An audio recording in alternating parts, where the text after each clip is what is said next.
எந்த கஷ்டமும் இல்லாம நல்லா போய்கிட்டு இருந்தேன். 2024ல எல்லா எக்ஸாம்லயும் ஃபெயில் ஆயிட்டேன். ஃபெயில் ஆனதுக்கு அப்புறம் தான் தெரிஞ்சு உண்மையான லைஃப் எல்லாமே.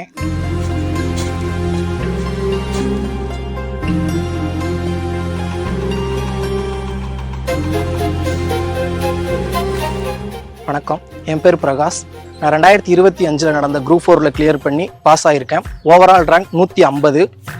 எத்தனை சாமி வந்ததையா இது எந்தெந்த சாமி தந்ததையா. அப்பா விவசாயம் தான், அம்மா 100 நாள் வேலைக்கு போவாங்க. தம்பி வீட்டுல இருந்து வேலைக்கு போய்கிட்டு இருக்கான். நான் ஒருத்தன் தான் படிச்சேன், வெறித்தனமா படிச்சேன். நைட்டும் பகலும் உட்காந்து ரேஸ்ல போடுற எல்லா டெஸ்ட்டுக்கும் போவேன். இவ்வளவு ரேங்க் எடுத்துவேன்னு நினைச்சு கூட பார்க்கல. அது காரணம் வரண்டா ரேஸ் மதுரை. யாருமே படிக்கல, எனக்கு கையெழுத்து போட தெரியாது.